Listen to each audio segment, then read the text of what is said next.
All righty, Doc here from North America. Good morning, good afternoon, and good evening. Let's see what we got going on today. So, as you can see up on the screen, we are. Oh, I think I have to excuse me. I'll sneeze there. Hold on 1 second. There's a second one hiding out there. Ah, all right, there we go. Oh, it was just only one sneeze, it seems like. All right, let's see what we got going on today. You can see the Swiss franc. So we're looking at the dollar, trying to figure out exactly if it's going up, down, or in sideways or whatever. As you can see there, and over on J4X, you see the same thing. You see 4 days of hinky, ashy bars heading south. You see the little white line right there, trying to break through. It's trying to tell us maybe the dollar is going to lift up again. It's not really going anywhere. I mean, that's what it really comes down to. This is a real sideways action. And then we read all kinds of wonderful stories about the dollar not being the reserve currency. I understand there's I have no idea. Who can step in that void, honestly? When people write articles about that, they've been very skilled, they've been successful through their careers, and then they put that out there leaning on the fact that they've worked in the industry maybe 30 or 40 years, like myself, but they don't have to do any proof. How many predictions have they made that are accurate? Whereas Doc here, we document all our work every day, and you can see for 10 years doing Dukascopy and the webinars, it's what our success rate is. It's over almost 9 out of 10 times being accurate. Future predictions being accurate. And then these people come out with a statement, they're like a one time wonder. They were successful declaring something happening, and it actually happened, and dozens of times they say it and it never happens. But I see this written up again. Dollar could lose its reserve status, and I'm thinking, okay, if we're not the reserve currency, what does that mean to America?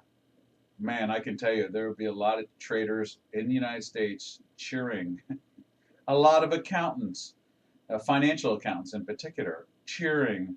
We'd be very happy to the world go figure it out for themselves, and we would just percolate on our own.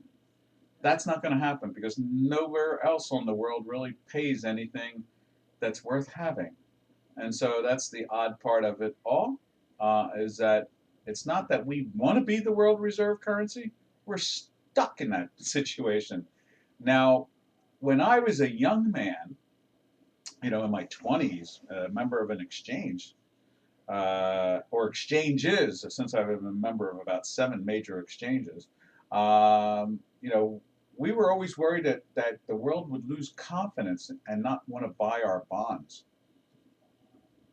Well, we've gotten to an era now, the quantitative easing era, the QE era, where it doesn't really matter. Central banks buy their own bonds, so we don't have to really worry about someone buying our bonds, because I mean our Federal Reserve can go buy our bonds. So our treasurer, our finance ministry, can go offer bonds, and the Federal Reserve will go buy the bonds, and the world will smile at us and rush in and try to buy some too, since we're the only ones paying interest. And where else can you put $1 billion or 10 billion or half a trillion of equity and know that you can get it back tomorrow, unless you go and try to kill your neighbor? And obviously, what do they say? Don't go past go. Don't collect $200. You go directly to jail. So I really wish when they write these things, they would actually think a little bit beyond the 10 feet in front of them. I would love people to analyze the marketplace for what it is and what is actually going on. And obviously, just because the European Union, that's the they, usually on the trading floors, we used to say that there were two little old ladies in Sarasota. They were the they, and they had all the money in the world. And two little retiree old ladies who owned it all. But no, the they, in this case, is the Russian Federation and the Chinese colony of the United States, uh, would be upset, and they would become some type of reserve. And it's awful hard for our colony, China, which we have almost like no control over whatsoever. Uh, but it's still like a colony. Uh, Basically, only does 2.7, not even 3% of world currency traded is the yuan. So obviously, I don't know how they're going to be the world reserve currency when they don't have any currency that anybody wants to trade. And then the Russian Federation is almost non-existent when it comes to the volume, minus obviously the oil dollars. Or in this case, actually they trade them in dollars anyway. So I myself become perplexed. Now, what could be half decent is what we always wished for, and that's why the Deutschmark doesn't exist anymore, is that we were hoping that the European Union would become, a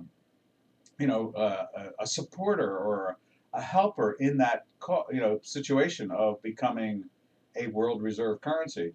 It does trade 20% of the world currency is traded by in euros. So that's a pretty good thing. And 50% of the currency in the world traded is in the dollars. And then I think there's another 10% is in the British pound. So that combined all together, I guess, is some type of world reserve currency of some form. But I guess when it really comes down to is this writer, I could actually say his name. Let me see if I can find his name again, so you know why I'm on a tangent here. Um, about the world reserve currency, king dollar, so forth and so on. Zoltan Pazar warns Russian sanctions threaten dollar's reserve status. Well, I guess if you're going to kill your neighbor, you're going to have issues. And I have a hard time believing killing your neighbor is going to be a reward. That's the weirder part. They don't even mention any of that in there. But it's talked about, this Zoltan. I mean, what is he? He's let's see, what is he? He's a former head of some good banking part of the global system. Maybe part of SWIFT. No, what is Zoltan? Let's see. Let's Google Zoltan Pozar and see exactly his jobs. I'm sure it's like he's probably been chairman of some major corporation that probably went bankrupt that is being propped up by the Federal Reserve. Yeah, something funny like that. Let's see. Here we go. The Global Money Dispatch. Let's see. Let's try that. Let's do this first. There we go. So, is an investment strategist at Credit Suisse. Okay.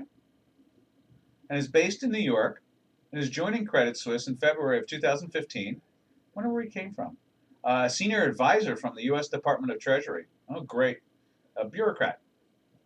And let's see. So he's saying, you got to be careful. He's been saying to Bloomberg and a bunch of these other places, you got to be careful, And I say, please show me who can be the next world reserve currency entity itself. I mean, honestly, who? Who can move? Could we move? We've seen what happens when they trade 50,000 gold contracts at once. The thing goes like, $50. I mean, you move $250 million worth of dollars, and the damn thing doesn't even move. I mean, it's like, it's like Gibraltar. So, I'm perplexed why people in the financial community talk with the insight of only 10 feet ahead of them instead of months and years and decades ahead of them.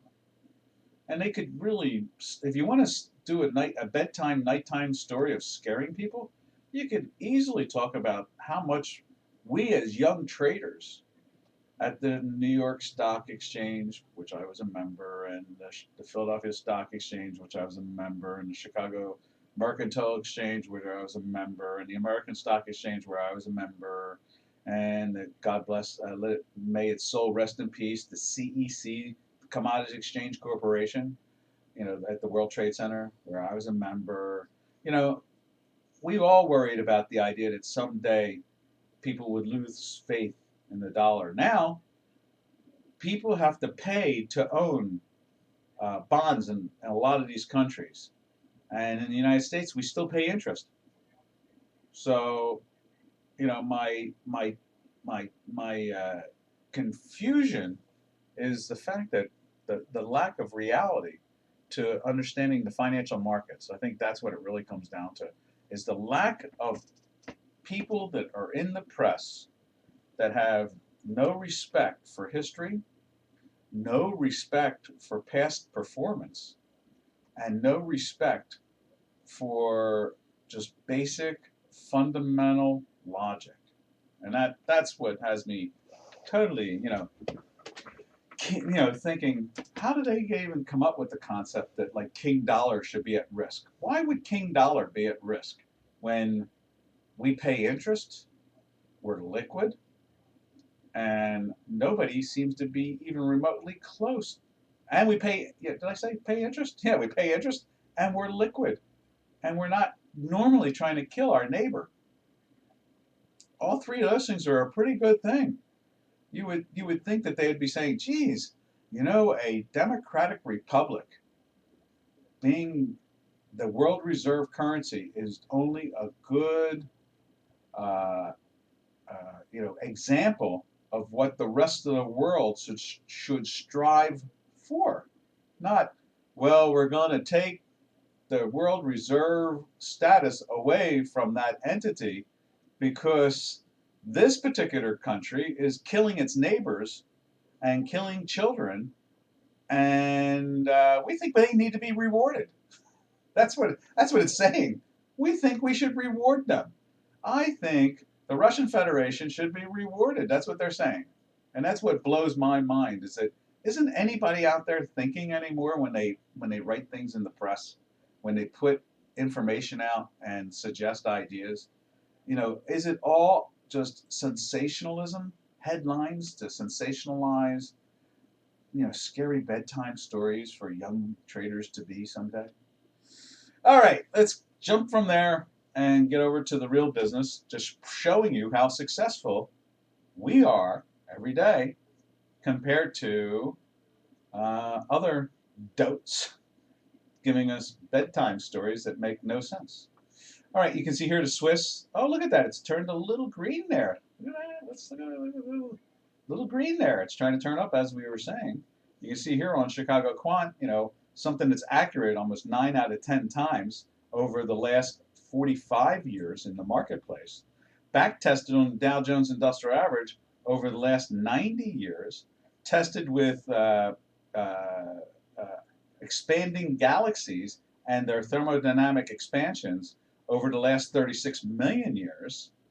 That's what you call a track record, not something you came up with over the last. Oh, and can you imagine? You were part of Mr. Obama's Treasury Department, so you know what you're doing, right? The man who said that the new normal is 1% growth in American history. That's what he said. Well, no more 2% growth, no more 3% growth, no more 4% ever again in America, but 1% growth. That was Mr. Obama's storyline. All right, so I've gotten that off my chest, and today is going to be King Dollar is King Dollar for a good reason. I think that's exactly what this webinar is going to be labeled as. And now we'll go show you the proof of how much I'm right and that 9 out of 10 other people are wrong. All right. Yeah, you can see there's some strength there. You see here on J4X using our Manhattan Project indicators. You can see this thing turning up. You can see that there. It's trying and it's joining in with our Chicago, our proprietary mathematics.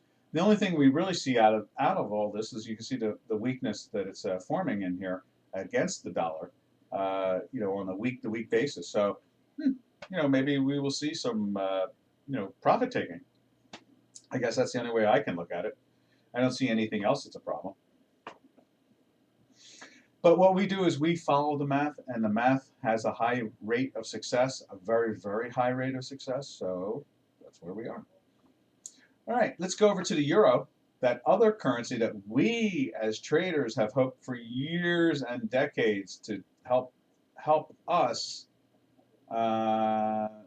be a world reserve currency. And some of you out there might be saying, especially the ones that are going to be watching this through the replay, is why did the Americans want the euro to take some business away from us?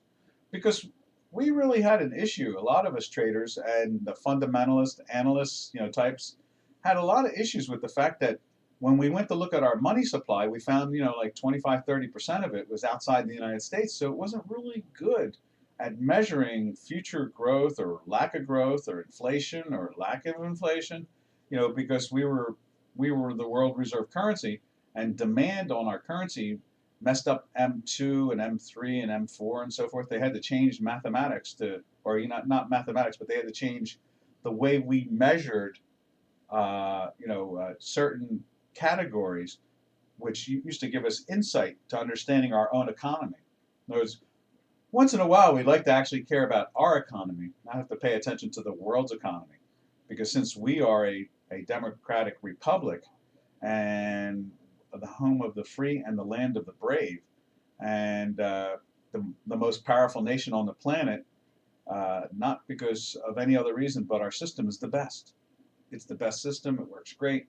It gives freedom to more people. It gives opportunity to more people. It allows people to live free to do whatever they want to do, be it good or bad, but they're free to do what they do, and then the consequences are whatever that is. And so that's where we are. All right, euro, you can see that there. Let's get it up on our Chicago proprietary and show you how much it's matching up to our J4X Manhattan Project indicators. And let's just have to find the right mouse there. There it is. And there it is, the euro. Whoa, let's give it a spinny thing. There it is. Okay. And let's widen it out. We talked about that yesterday with that weekly trying to perk up, and at the same time we're playing with the basically this is the 0.23 down here of the range. Let's show you that range again. I'm going to spin it again and scrunch it up. No, I don't. Am I doing that right? Yeah, I'm doing that right. And there's the range. We've been watching this range for a couple of years now, and now it's playing with that line there. We're just figuring, okay, and then the tip off is the weekly's trying to turn up. So we're wondering, are they going to bottom this thing out? Start to move it up again towards the center of the range. This is the center here, the green line. That's the 50 percentile. We're using a Fibonacci bars on this. We find that fascinating. Fibonacci is a cousin to our proprietary mathematics. Our mathematics is a little bit much more,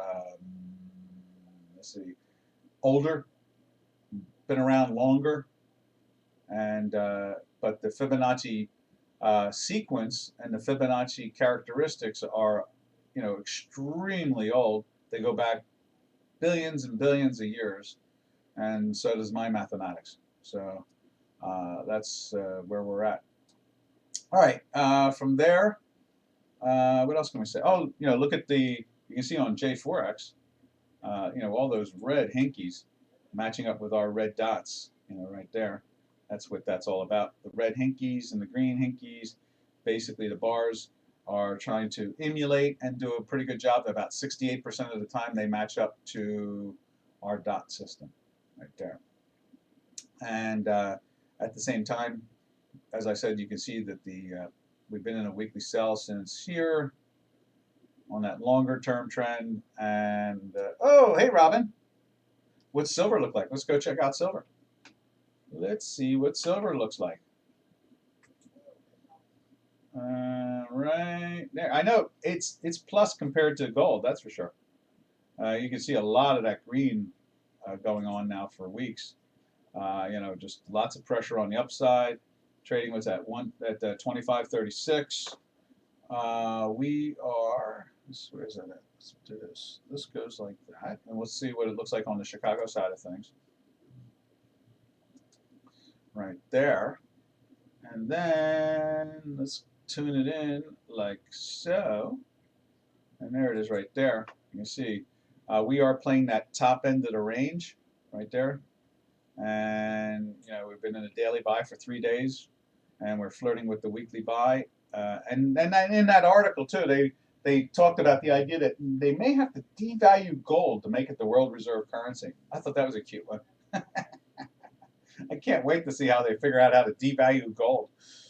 Or the Federal Reserve has to start buying it, one or the other, they say. I mean, sometimes these people, they come up with ideas that you just have to shake your head and go, they let them drive cars? They're on Bloomberg and CNBC, all the socialist financial channels. So what can you say?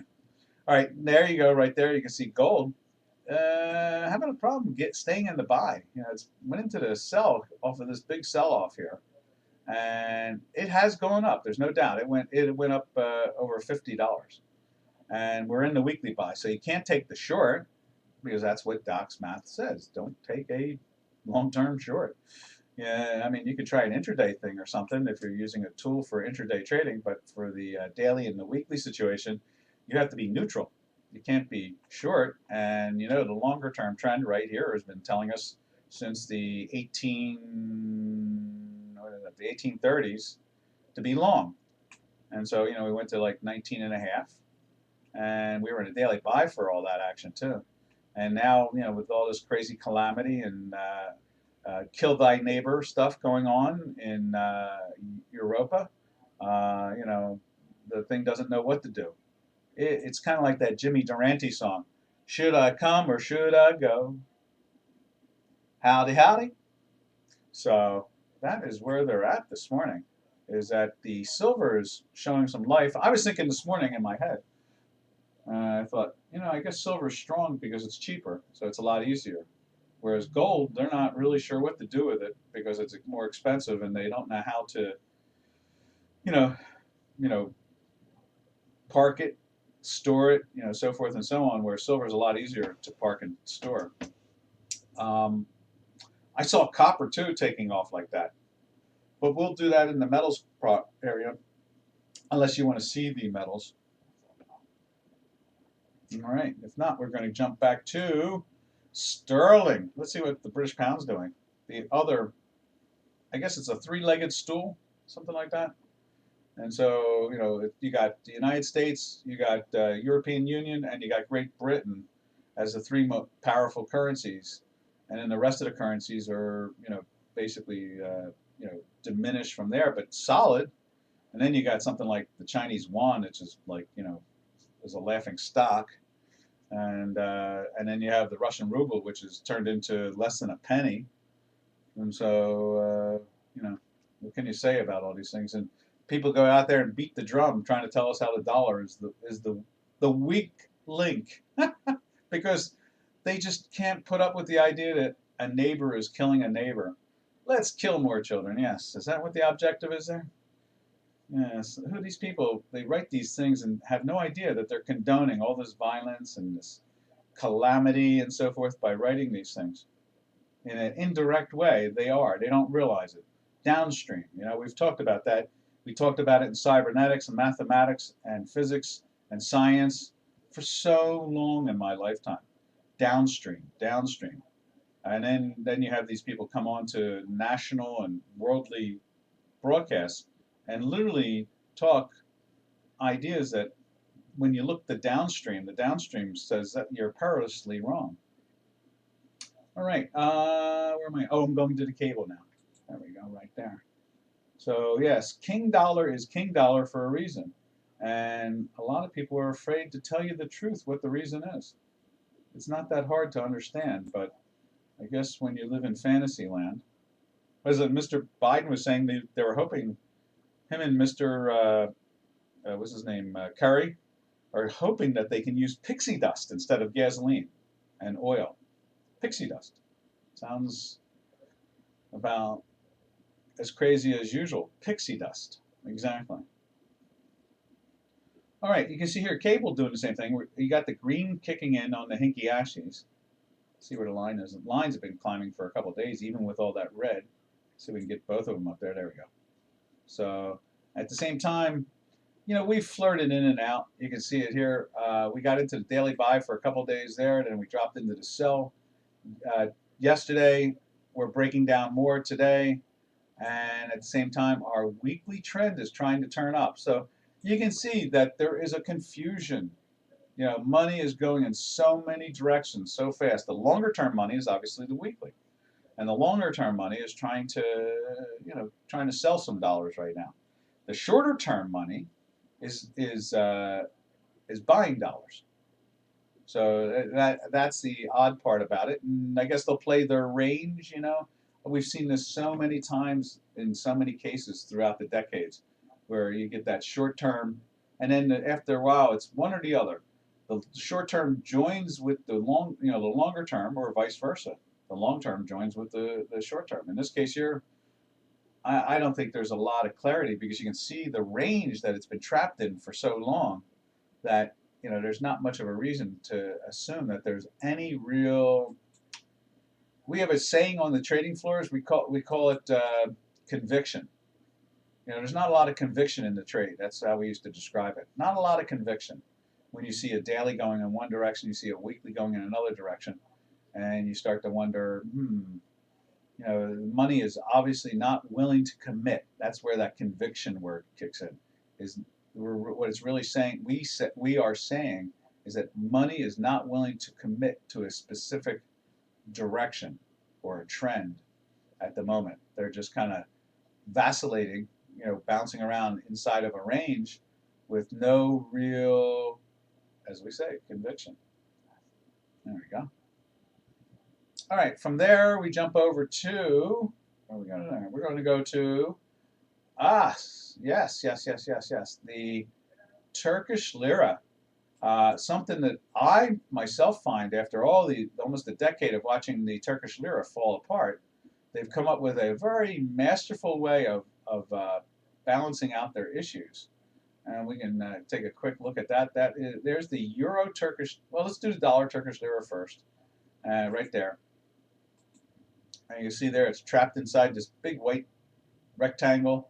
Ever since they started giving free puts to purchasers of the Turkish lira, which makes a lot of sense to me, because I've been always confused why a country will destroy their own sovereign fund of reserve, or the central bank's reserve capital to try to prop up something they know they're doing.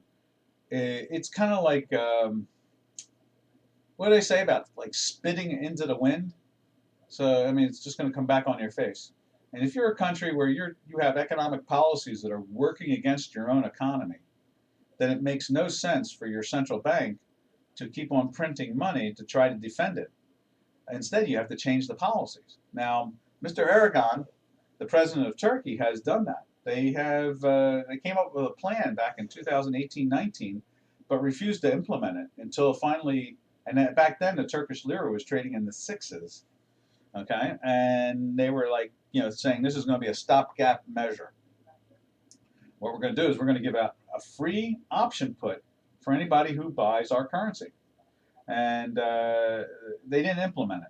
And then the currency, you know, slowly wound its way up to about 18 to the dollar versus being 6 to the dollar, which before Mr. Erdogan was there, it was 1 to the dollar. So, you know, it was wrong policies, obviously, that drove it to where it went. And now it's good policies that are keeping it here steady, flat, less volatile, more predictable. You know, this is a currency. You need a currency to purchase products from that particular country. And you need some stability, you know, to keep assets balanced. And so what we're seeing here now is the Turkish lira, now that they're marrying a put to the purchases of lira, it's stable. And so what's the worst that happens to Turkey now? They raise some taxes, to pay for the put. If it stays steady like that, it's for free. See, that's what's great about buying options. The most you're going to lose is what you paid for the option. And you're not going to be wiping out your central bank's reserves, and you're not going to be wiping out your sovereign funds reserves. What it does is it actually forces investors to, when they buy lira, to keep the lira. And then all of a sudden you lose the volatility, and that's what we all want, is stability. That's what we're begging for, is stability. And that's what you can only ask for. That's like if you want to wish for something besides a unicorn or pixie dust, you want to basically wish for stability in your currency. All right, from there we'll go over to the Canadian. Oh, what is that? That's the dollar, right? Yeah, let's go take a look at the real game. This is the Turkish lira against the Euro Turkish lira, which we say location, location, location.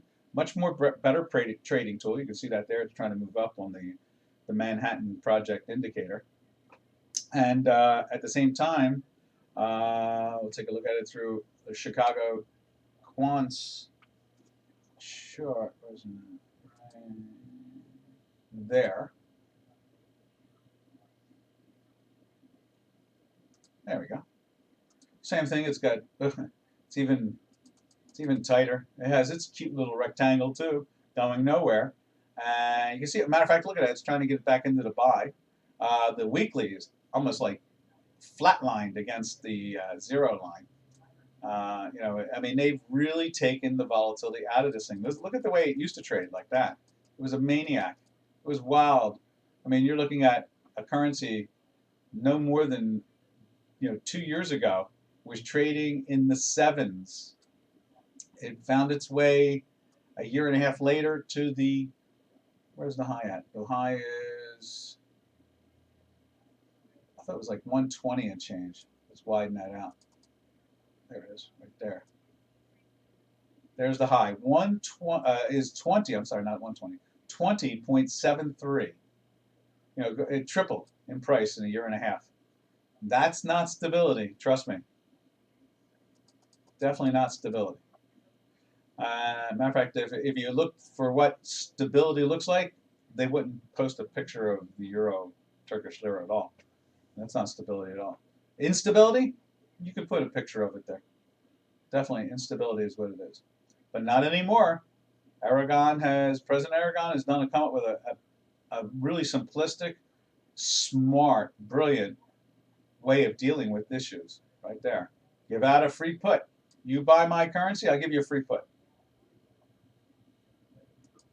And what that does is that actually helps to grow the Turkish economy, because now you have capital staying, and now you can predict possible future equity to projects, and prices are fixed closer to not changing every day, and just all kinds of positive economic issues there. All right, from there we go over to the Canadian. You see, Canadian normally should be running all the way down to like 118, because we've got oil trading. Where is oil now? Let me just take a quick look real quick without showing you at the moment. Oil's trading at $114 a barrel here in the States, so that must mean that, like, well, I'll show you Brent real quick. Where's Brent? Brent must be like, if it's at 114, it must be like 116 or 117 now in Brent. 116, there it is, 116.42. So, it's expensive now. And that's a relative term with no incest. Let's go over to the Canadian. There we are. You can see, red Hinkies heading down. You can see, which is a little confusing, is the Canadian is trying to lift again, which is a surprise in its own right. But you can see the same thing on our mathematics over here with the Manhattan Project, the Chicago, they both work together, Manhattan and the Chicago Quant Project. And where's Mr. and Mrs. Mouse? There it is right there. You see it's trying to turn up here. But again, the weekly is aiming down, which is a positive thing. It should be aiming down. I mean, oil has gone from like 80 to 114. It's gone $34 up. What's that? A little more than 33% or 35%. That's got even more. Like it's moved up like 38% in the last 5 days. So, you would assume Canadian normally follows oil, but not this time. Not this time, because the world is kind of crazy right now. Hence, my rampage about the idea that, why would they want to reward, uh, these neighboring countries' opportunity when they're out killing their neighbors and the children and everybody else, even the dog. They're even shooting the dog. All right, and the livestock. Let's see. All right, from there we go over to, we've looked at, we've looked at Brent. Let's take a look at American oil. I'll show you what they're doing with American oil here. There it is right there. Cruising along. What's our high today? Let's see. The high today is 116.57. We're trading down from there today at 114.40. And we settled yesterday at 110.60. So we're up $4 today at the moment, but at one point we were up almost $6. Funny times. Hey, Geo and Kelly, Euro Swiss. Let's check it out. Let's see what's going on with the Euro Swiss. Yawa Swiss. I don't think we've looked at it on this platform lately. Let's see, Euro Swiss. EUR. And is that slash CHF? Bingo. We got a bingo there. Let's see how it updates. There we are. Let's get the lines going on the Manhattan Project. There's the Manhattan Project indicator. You can see lots of red, so it's heading down against the euro, I guess, yes. So this is the euro is losing money to it. That's what it's doing. And you can see it's trying to bounce. It's at the low end of the range. Now let's go over to Chicano. And let's see what's going on in Chicago. Let's see. And so we're looking at Euro Swiss. Let's see if we have it in here. There's Euro Cable, Euro Turkish Lira, Euro Dollar, Euro Aussie, Euro, that's a 15-minute one. Okay, so let's take the Euro Aussie and let's activate that. Whoa, look at that puppy go. We've been in a daily sell from there. Yow. And a weekly sell from there. Yow. What a good read there, huh? All right. Talk about Doc's math being good. All right, let's put the Euro Swiss in there. Oh, I didn't mean to hit a plus. Let's go back again. There it is. Euro Swiss. Okay. And let's do one more of those. Euro Swiss on the weekly side of this. Euro Swiss. And there we are. Let's see. It went into the sell there. Then went into, did it go into the buy? It went into a buy the next day again, and then went back into a daily sell on this gap. And they said, "Geez, Doc, you're in a buy." And the weekly buy and the daily buy, and I got my head handed to me. And so then, let's see what happened. Then it made some money back for you the next day. I said, "Okay, Doc, I'll give you a reprieve this time." And then let's see, what did it do there? So then it was couldn't go into there, it couldn't go long there, and you couldn't go long. No, you could go long there again, and then you got your little head handed to you again. And the next day it went into the sell. Is that the sell there? I'm confused. Let's see. That's the buy, and it goes down. It's still there. And it goes in the cell right there. So let's put these lines in so you can see what we're mumbling about. So we have a cell there, but we're in a weekly buy, so you can't take that. You can be neutral. Then we go back into a buy. And then we go back into a sell. Wow, there's traffic again. And then we go, not there, but there you go into the buy. Talk about busy. And then we go into the sell there. Let's see what that's done. Let's widen that too. So then it goes back into a buy again.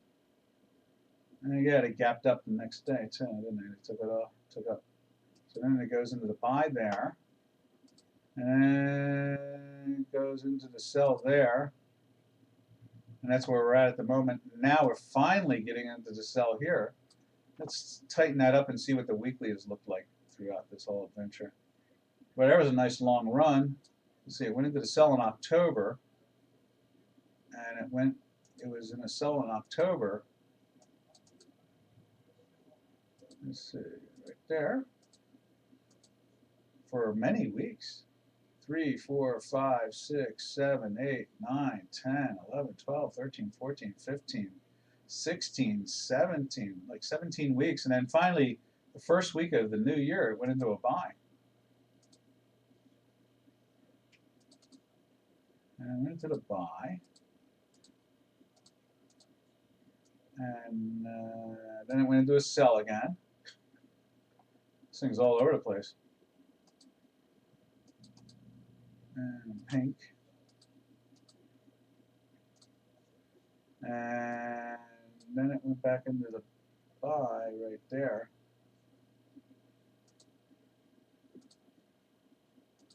And now I guess it's going into the sell as we speak. And it's got that little circly thing going on. All week long it's been in the sell.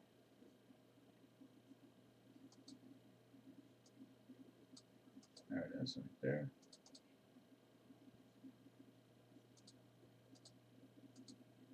And then it's in the buy here.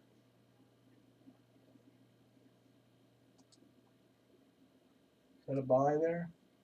That was a buy. And that was a sell. And then let's go back a little bit further just to get a flavor of how it traded. And there's a buy. The dailies seem to be pretty accurate up until just like the last few weeks. I guess they were picking up on this craziness of Monsieur Putin. Let's see, there's a buy right there. One day in a buy. Let's see, there's the sell. And then there is the buy right there, because we got a red and green, so you can't take that. And then it goes back into the sell. We're going to change those colors too. Is that the buy there again? Let's just check it. Yep, that was a buy. And then it goes back into the sell. Then it stays in that sell for a while with the weekly sell. Nice, many chicken dinners. Where's it go into the buy? Here? Yeah, right there. And then it goes back into the sell again. And more falling down again. There's a buy. And the next day is a sell. And there's a buy 4 days later, and a sell again, and more. It's been relatively accurate, but it looks like it's about, just looking in the past, it was holding the 8.5, 9 percentile, a little better than 9 actually, 9.1. But of late, it's gotten really. You would think like maybe Russia's invading Europe or something crazy like that. Is that possible? Anybody hear anything about that? Is there something weird going on over in Europe right now? That would be a good reason for this stuff to be all over the place. Is that the buy? That's the buy right there, isn't it? Yeah, that's the buy. Let's double check. Yeah. Who would think? No way in the world anybody's. Is there a war in Europe? I don't think so. There you you go. There's a sell again, and there's your buy.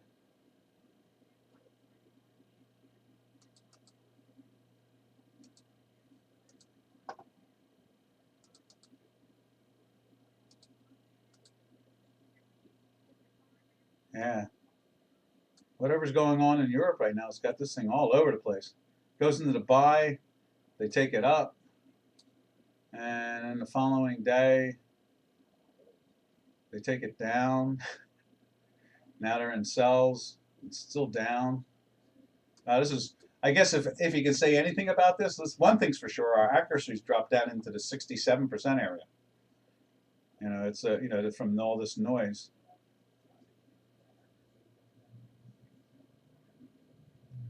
Yeah, it's really ugly. You would think like the world is you know, in a hell in a handbasket. Like, you know, anybody, you know, anything going on anywhere? I don't think so, is there? No problem, Kelly. Yeah, it's interesting, you know. And Gio, thank you. Good morning to you too. Um, you know, I'd have to say this about all of it at this point. You know, I think that, you know, we're seeing the euro against the Swiss, and the Swiss is the place to run to, you would assume, you know. But Swiss has joined in with the European Union, so I'm not. Maybe that's what all this noise is about. I mean, you know, look at that. You know, the way it's been just wild compared to its normal trading. Look at that. I mean, you know, you can see where it can go literally beyond a week in the buy, or beyond a week in the sell with no problem, be relatively accurate, or again, be in the buy. And you know, you can see that on a day-to-day basis. It's usually a stable currency, a stable currency pairs trade. But when you know, but then when Mr. Putin starts to fire thermodynamic missiles at a neighboring country in Europe itself, in the center of Europe, it definitely makes the currency a little bit odder in accuracy. So there's your sell. And then there's your buy. That's still relatively smooth, you know. There's your buy. And it has a nice high success rate. I'm amazed that the euro and the British pound has acted a lot like this. I have noticed that. It does seem to want to slip in and out more than it normally does. So there's your buy. There's your buy again. We can move that over for the sell first. There's the sell. And there's the buy. This thing was much smoother before Mr. Putin started to throw rockets into the center of Europe. There's a buy. What is that? There's the buy there.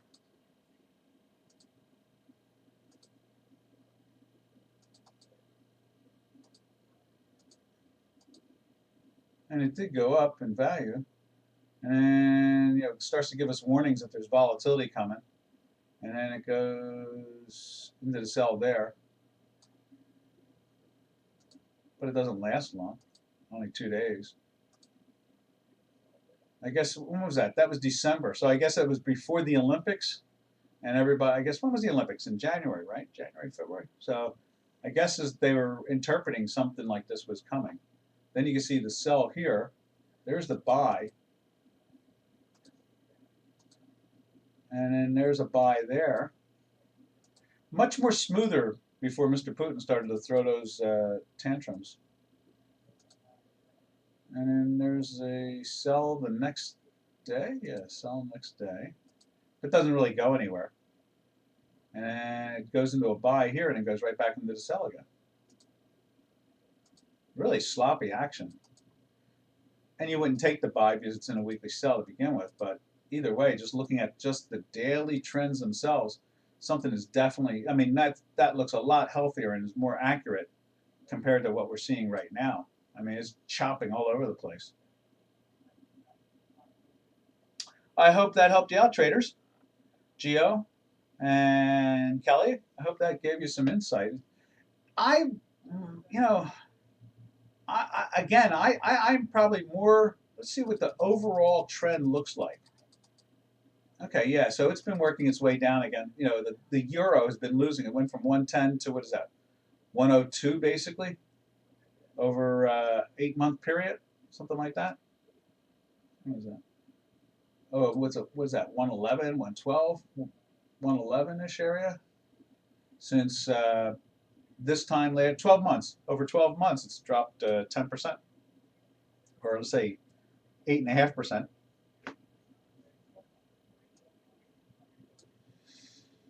That's something.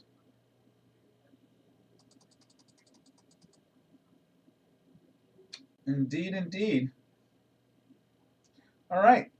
Where did we leave off? We were looking at what were we looking at? We were looking at the Canadian. So we go over to the South African rand with gold firm and silver firm. You would think that this thing was going down, and it is. Okay, that's what it's supposed to do normally. Let's put it up on J4X.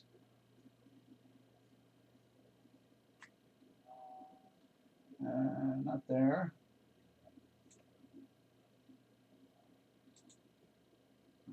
Where is it at? Ruble.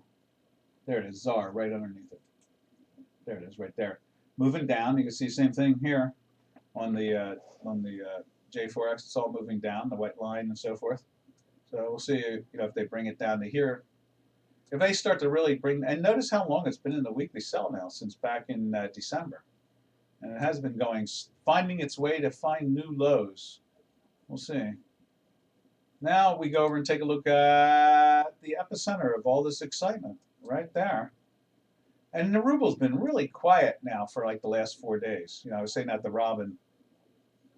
It's in this, I guess, like 15-point range, something like that.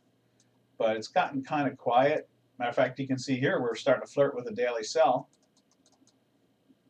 It was close there yesterday, and today it's trying to push into that. The weekly's been, since the 70s, and it went to what, the 120 area.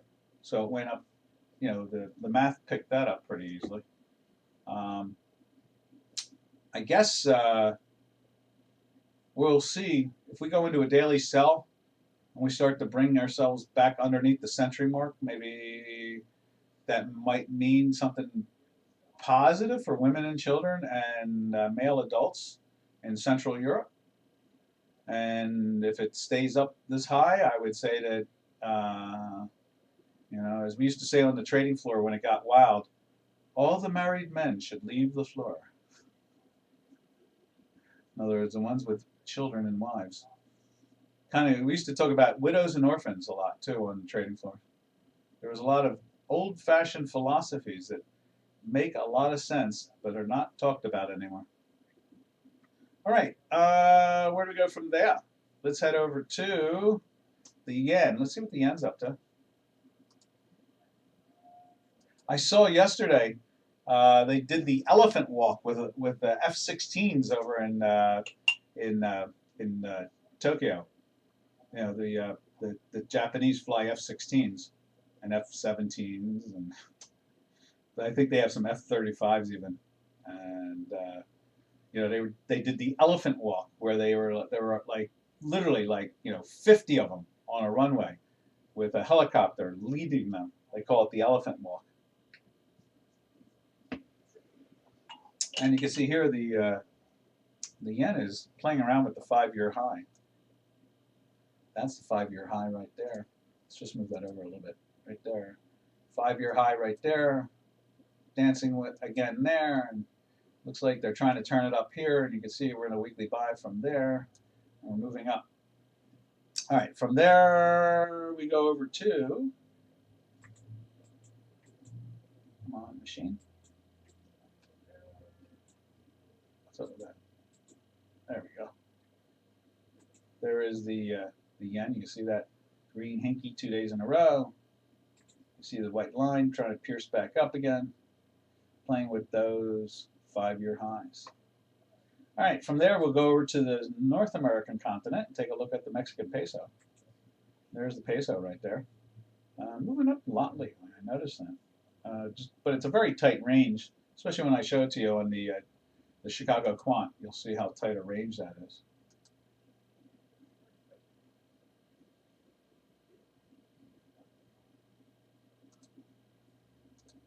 There it is right there.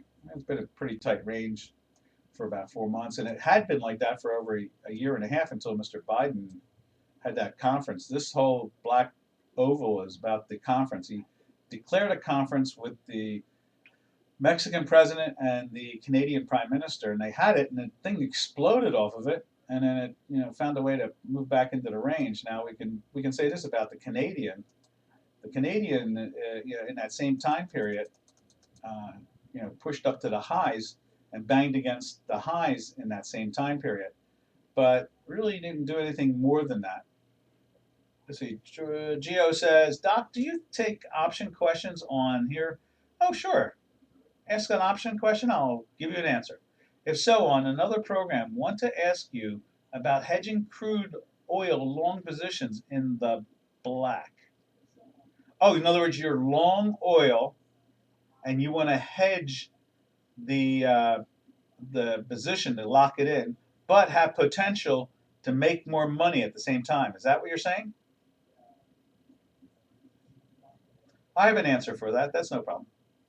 I just want to make sure the question is right before I go into one of my rambles about options like I went about with King Dollar today.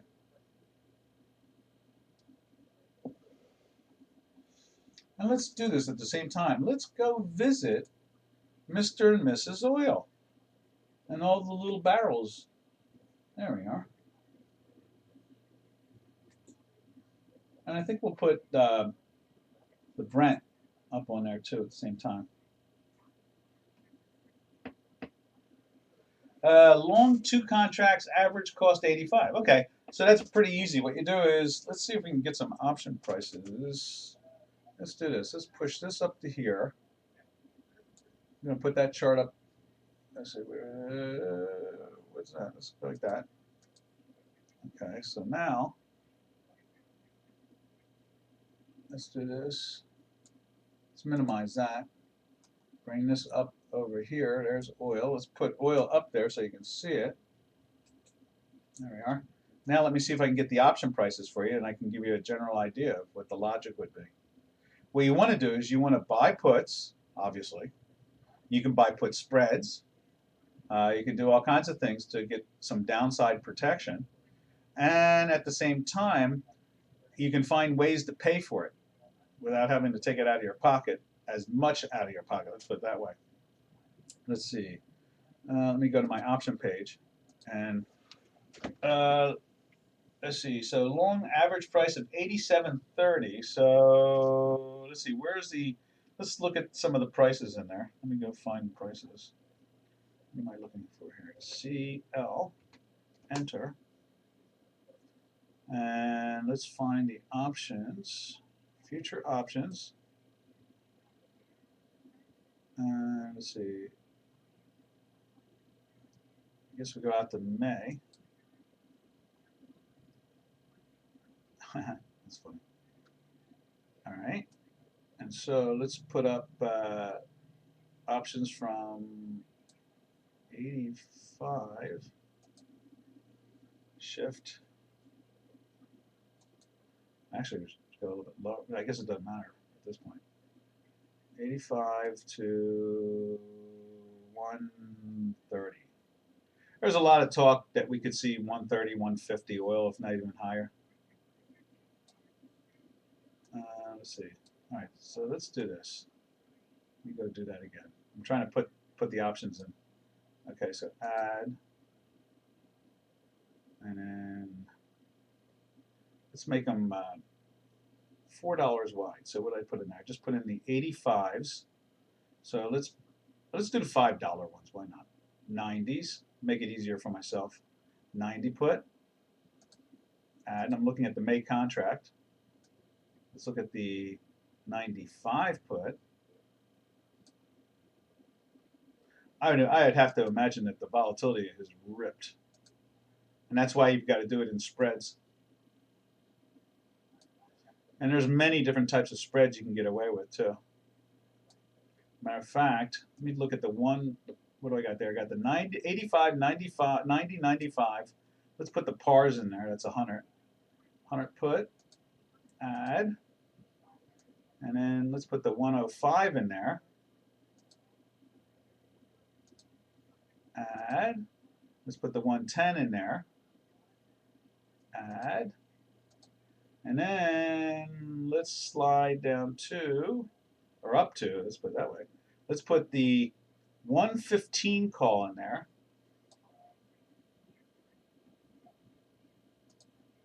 Add. Let's put the 120 call in there. Add. Let's put the 125 call in there. Add. And let's put the 130 call in there, and let's see if we can what we can figure out here. Add. Okay, I got all the tools in front of me now. Now I'm going to be able to give you a solid opinion. All right, let's see. Actually, not too bad, I guess you could say. The 105 puts are trading at $7, almost $8 right now. Okay, that's the 105 puts. The 110 puts, I mean, you could go and do something like this. You could go buy the 105 puts or the 110 puts. 110 puts are around $11, and you could go sell. You know, you could turn it into a trapezoid, or you could turn it into a bear spread. You know, this is binarying the options basically. You go and buy the 110s, and you could go sell the 100 put and something like the 90 put, and where's the 85? There they are. And then you could buy the 80 puts and put out only like 2.5 points, and that you would be protecting your contract down to the was it the 110? Where are they at again now? And the 100s. Where's the 100s again? Okay, so yeah, you could be protecting yourself down to 100. There's $10. You could just put out 5. You've made so much money, you could go out and buy the 110, 100, put out 5 points. You know, which is what, $5,000, right? And you know, guaranteed that you're locked in $15,000 for sure. You know, on the other side of it. At the same time, you could go and, since you're long the contract, you could, the 130 calls are trading at 4.5, 4.25, and you could basically, you got $15,000 locked in on one side. You could go and buy those at 4.25 and sell the 20s at 6. That's losing 8. I don't know if I'd try to hedge the upside and pay for the downside. Since you have so much locked in, you might just want to basically buy the 110 puts and sell the 100 puts and start off protecting $10,000 like that right there. That's a start. There's a lot more games that can be played by doing things like butterflies and widen the strike prices in the butterflies. And so you reduce your expense, and you're saying basically that oil won't see, say, $90 again for a long while, you know, or something like that. You know, you could do that, and you can get away with even more opportunity that way. I'm long 2 June contracts, average price 87.30. Yeah, okay. So I looked at the May options. We can jump over to, you know, the others and take a look at that. But yeah, I would buy some. I would buy just buy 2 put spreads in case something changes in Central Europe, and the oil falls back to say 95 or something like that. That would start off with. You want to do that. Let me go see what is it a June option? Find out what option covers your contract. This is your June future expires in May. And I don't know when your May option expires. Find out when those things expire and make sure they line up together. Now let's take a look at June puts. See if there's much of a difference in price in their spreads. Probably just a little difference, not much.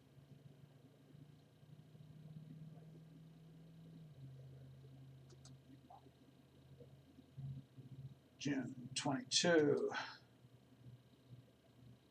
So let's just see what the 110 put looks like in June.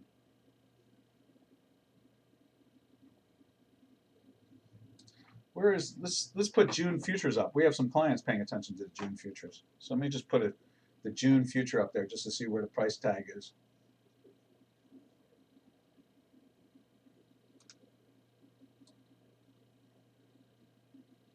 But I would put on put spreads right off just to lock in some of your win. You know, the last thing you want to do is wake up one morning and find that you're giving away 15 or 20 grand because you just refused to spend $3,000 to protect it. You know. All right, so that you can see there the June contract is trading at 102, so it's $10 discount to the front month. There's the front month of April. It's trading at 111, and June is trading at 102, so there's a $9 difference there. So, you know, you want to start thinking about the idea of buying the, and so you're long this from 87, so you got 13 points in it. You know, you want to, let's see, oh, I was adding, let me add the puts in there and take a look at what the put spread's going for. You would definitely want to buy a put spread, if nothing else today. Let's see.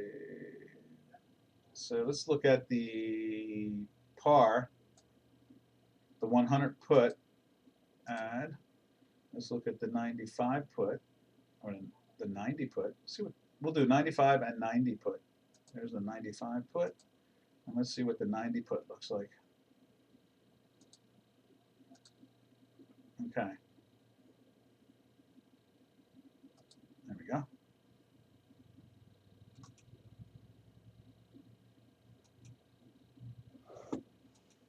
What the hell is going on there?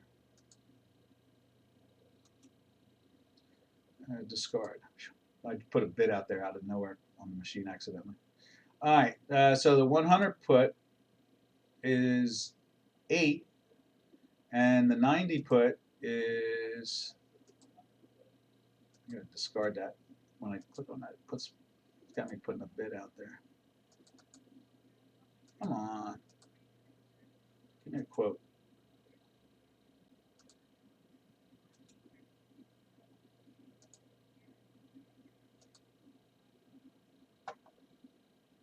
All right, nothing there yet, but where is that quote? Let's move it down like that. Move this down.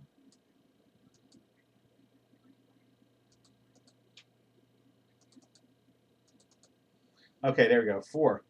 So it's $5 or $4, $4,000 to hedge the 10.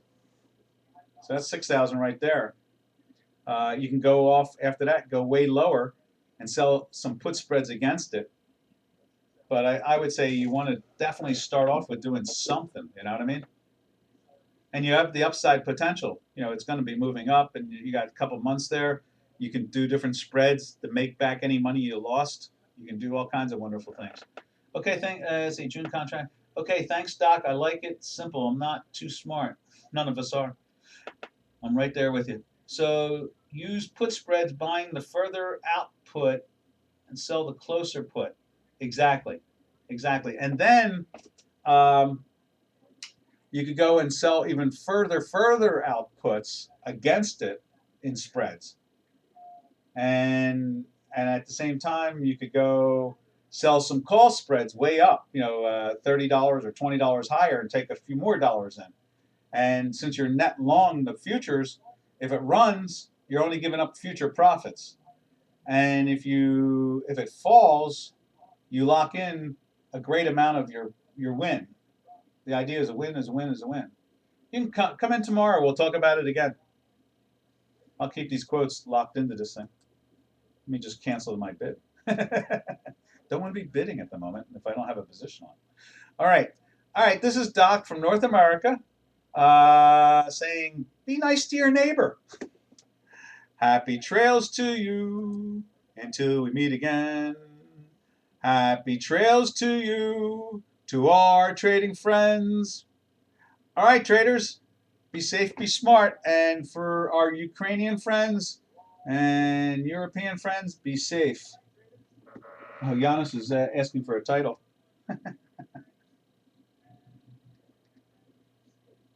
Okay, let's give Giannis a title.